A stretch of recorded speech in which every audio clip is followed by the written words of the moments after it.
Ağciyər rentgen zamanı aldığımız radiasiya zərərlidirmi? Əslində, gündəlik həyatımızda təbii çevrədən və elektronik əşyalar kimi radiasiya mənbələrindən radiasyona məruz qalırıq.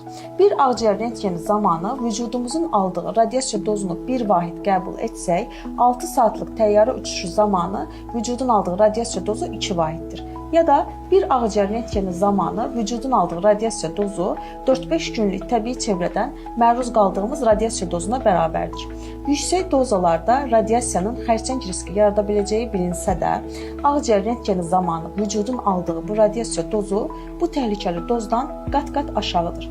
Elmi tibbi araşdırmalara görə hamilələrdə tibbi göstəriş olduqda, özəlliklə mümkünsə 10-cu həftədən sonra çəkilən bir ağciyər rentgeninin dölə zərəri bulunmamışdır. Uşaqlar isə böyüklərə görə radiasiyaya daha həssas olduğundan mümkünsə özəlliklə tibbi göstəriş olduqda ağciyər rentgeninin çəkilməsi tövsiyə edilir. Sağlıqla qalın.